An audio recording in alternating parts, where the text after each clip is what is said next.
अस्सलाम वालेकुम क्लास 9। इससे प्रीवियस लेक्चर में हमने देखा कि किस तरह से हम आइडेंटिफाई कर सकते हैं रैशनल और इरेशनल नंबर को। अब क्वेश्चन नंबर 2 हमारे पास है कि represent the following numbers on number line. कि हमने नंबर लाइन के ऊपर, नंबर लाइन को रियल लाइन भी बोलते हैं, तो नंबर लाइन के ऊपर हमने नंबर्स ड्रॉ करने हैं। पहला नंबर है स्क्वायर रूट 2 और इसी तरह से हमें इसका दूसरा पार्ट दिया गया स्क्वायर रूट 3। तो इनको हम बाद में सॉल्व करते हैं। सबसे पहले हम उससे निचले जो पार्ट हैं उनको सॉल्व करते हैं। अब यहाँ पे हमें जो पार्ट 3 है वो दिया गया 4 इंटू 1/3, यानी कि ये हमारे पास मिक्स फ्रैक्शन में नंबर दिए गए हैं।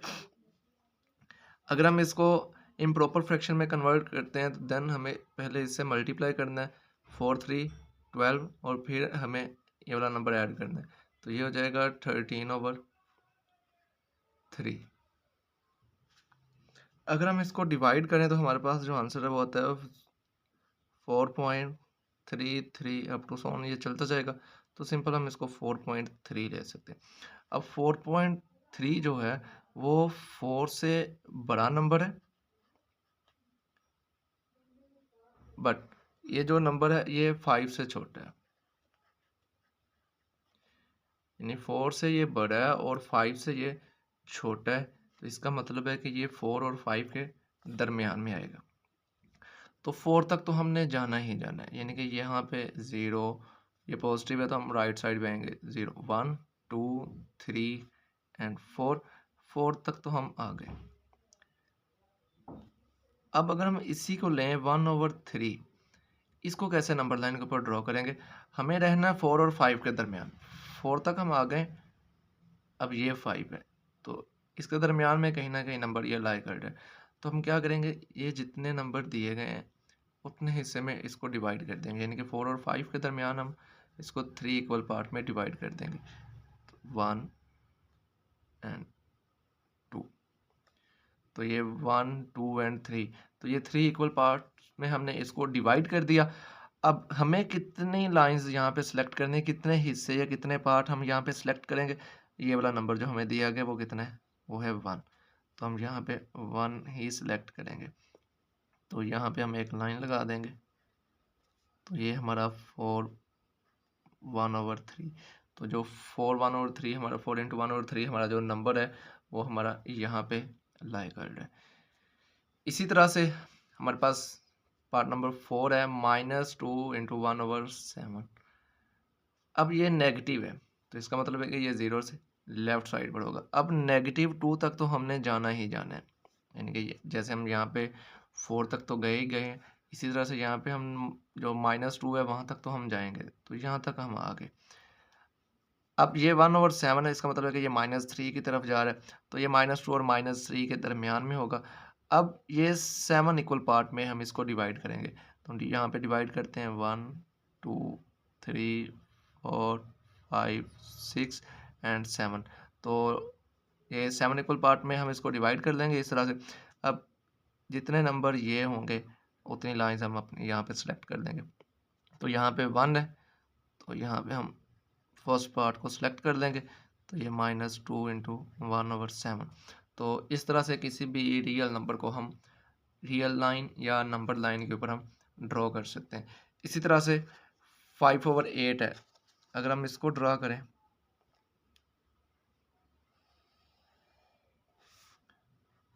तो 5/8 यहाँ पे हम ज़ीरो लेंगे। यहाँ पे हम स्केलिंग नहीं करते उससे, यहाँ पे हम अपनी मर्ज़ी से सिलेक्ट कर लेते हैं। यहाँ पे 1 है और यहाँ पे 2 है, यहाँ पे लेट्स सपोज -1 और यहाँ पे -2। अगर हम इस तरह से लेंगे तो ये ख्याल करना है कि ये जो हम पार्ट्स ले रहे हैं, डिवाइड कर रहे हैं नंबर लाइन को, तो ये इक्वल हो। नहीं तो आप यहाँ पे स्केल का यूज़ कर सकते हैं, आप 1 सेंटीमीटर या 2 सेंटीमीटर जितने का भी एक पार्ट बना लें। अब 5/8 है तो ये 0 पॉइंट समथिंग आएगा, इसका मतलब है कि ये 0 और 1 के दरमियान में रहेगा। तो यहाँ पे हम इसको 0 और 1 के दरमियान टोटल 8 इक्वल पार्ट में डिवाइड करेंगे। तो हम यहाँ पे लेट्स सपोज इक्वल तो नहीं बनेंगे हाथ से, तो हम इसको ड्रा करने की कोशिश करते हैं। 1 2 3 4 5 6 7 और ये वाला 8।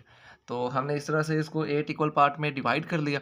अब हमने कितने पार्ट्स यहाँ पे सिलेक्ट करने हैं, तो यहाँ पे 5 आ रहा है, तो हम 5 पार्ट्स यहाँ पे सिलेक्ट करेंगे, तो 1 2 3 4 एंड 5, तो यहाँ तक।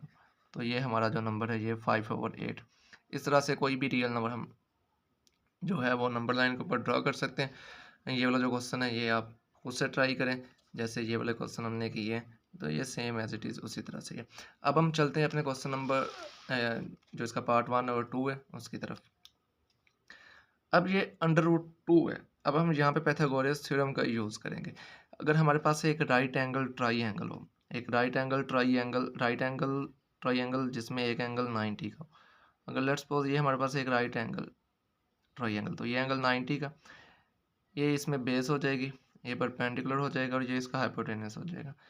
अब हमें पता है कि जो बेस का स्क्वायर है प्लस परपेंडिकुलर का स्क्वायर है ये इक्वल होता है हाइपोटेनस का स्क्वायर, तो यहाँ पे हाइपोटेनस का स्क्वायर।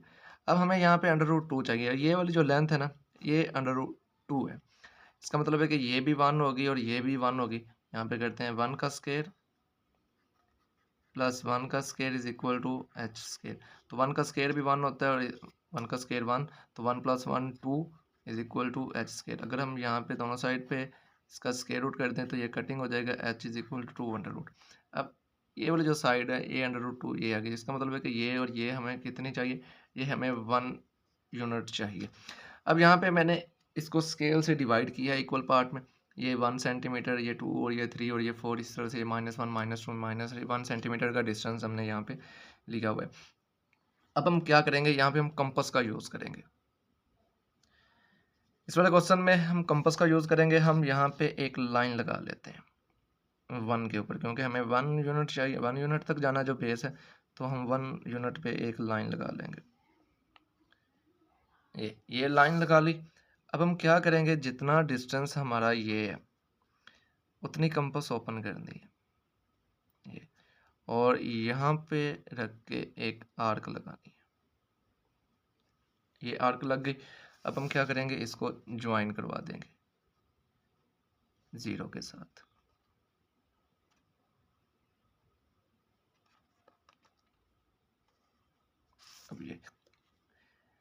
अब ये हमारे पास एक राइट एंगल ट्राइएंगल कंस्ट्रक्ट हो चुकी है, जिसमें ये भी 1 है, ये भी 1 यूनिट है। तो यहाँ पे हमने पाइथागोरस थ्योरम की मदद से इसको सॉल्व किया, तो ये कितना आया था √2, यानी कि ये वाली जो लेंथ है ये √2 है। अब हम क्या करेंगे, इतनी कंपास ओपन करेंगे जितनी ये लेंथ है। ये कंपास हमने इतनी ओपन कर ली। अब यहाँ से हम एक आर्क लगा देंगे। अब ये आर्क कट कहाँ पे कर रही है, ये आर्क यहाँ पे इस लाइन को कट कर रही है। तो यहाँ से यहाँ तक जो डिस्टेंस है वो हमारे पास √2 होगा, यानी कि ये वाली जो लाइन है यहाँ पे जो कट हो रही है, इंटरसेक्ट कर रही है, ये √2 पे है। तो इस तरह से कोई भी अगर स्क्वायर रूट में नंबर आ रहा होता है तो हम उसको इस तरह से ड्रॉ करते हैं। इसी तरह से √3 है, इसको भी हम सेम एज इट इज़ इसी तरह से सॉल्व करेंगे। अब अगर हमारे पास बेस 2 है, अगर हम यहाँ पे बेस √2 लें उसका स्क्वायर, और ये वाली जो लेंथ होगी वो हम 1 यूनिट ही लें, तो 1 का square is equal to hypotenuse का स्क्वायर। तो स्क्वायर से स्क्वायर रूट कट हो गया, 2 + 1 इज इक्वल टू हाइपोटेनस का स्क्वायर, तो ये 3 स्क्वायर रूट आ जाएगा और ये हाइपोटेनस का स्क्वायर रूट आ जाएगा। स्क्वायर से स्क्वायर रूट कट हो गया, तो h इज इक्वल टू √3, यानी कि जैसे यहाँ पे √2 बना था, अब इसी तरह से यहाँ पे √3 आ रही लेंथ, यानी कि ये वाली जो लेंथ होगी वो √3 होगी। और उसी तरह से हम एक आर्क लगाएंगे, हम अपनी √3 वाली जो लाइन होगी वो हम ड्रॉ कर देंगे। आए इसको ड्रॉ करते हैं, ये कैसे होगी, जैसे हमने √2 ड्रॉ किया सेम इसी तरह से हम पहले यहाँ पे भी √2 ही ड्रॉ करेंगे। हम 1 यूनिट पे एक लाइन लगा लेते हैं।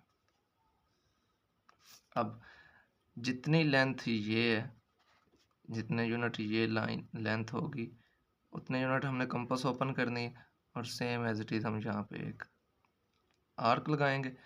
अब इसको हम ज्वाइन करवा देंगे।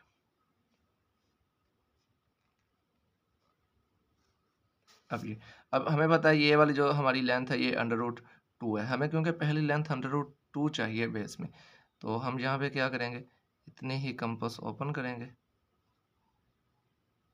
इतनी कंपास ओपन की और हम यहाँ पे एक आर्क लगा देंगे। अब जहाँ पे ये आर्क इंटरसेक्ट कर रही, हमें पता है कि वो √2 लेंथ है। अब हम यहाँ पे भी 1 यूनिट लाइन ड्रॉ कर देंगे। यहाँ पे हमने 1 यूनिट लाइन हमने ऊपर एक लाइन ड्रॉ कर दिया। अब हम इस पे 1 यूनिट की आर्क लगाएंगे, क्योंकि हमें जो परपेंडिकुलर है वो 1 यूनिट चाहिए। तो सिंपल ये जितनी ये वाली लेंथ है 1 यूनिट, इतनी कंपास हमने ओपन की। देन इसी पॉइंट पे रख के हमने एक आर्क लगाई। इस आर्क को हम क्या करेंगे, ओरिजिन यानी कि जो ज़ीरो है उससे ज्वाइन करवा देंगे। तो ये हमने ज्वाइन करवा दी। हमें पता है अब ये वाली हमारी √3 लेंथ बन चुकी है। अब हमने इतनी कंपास ओपन करनी है। ये हमने कंपास ओपन कर ली यहाँ तक। अब यहाँ से भी हम सिंपल आर्क ड्रॉ करेंगे, ये वाली। अब यहाँ तक जो हमारे पास ये लाइन इंटरसेक्ट कर रही है नंबर लाइन के ऊपर, ये वाली। अब 0 से लेके यहाँ तक जो हमारी लेंथ है वो कितनी होगी, वो √3 होगी। तो इस तरह से आप कोई भी नंबर लाइन के ऊपर ड्रॉ कर सकते हैं। आप चाहें तो ये पहले वाली जो आर्क है जो हमने ट्रायंगल ड्रॉ की, इसको आप रेज कर दें। तो इसको आप इरेज कर लीजिएगा। तो ये वाली जो हमारे पास ट्रायंगल बनेगी, ये वाली, उसके लिहाज से फिर हम ड्रॉ करेंगे। तो ये आर्क लगेगी, तो ये हमारे पास √3 होगी। तो ये हमारा क्वेश्चन नंबर 2 था। अगर इसमें कोई भी क्वेश्चन हो तो कमेंट सेक्शन में लाजमी पूछिए। वीडियो को लाइक करें, शेयर करें। अल्लाह हाफिज़।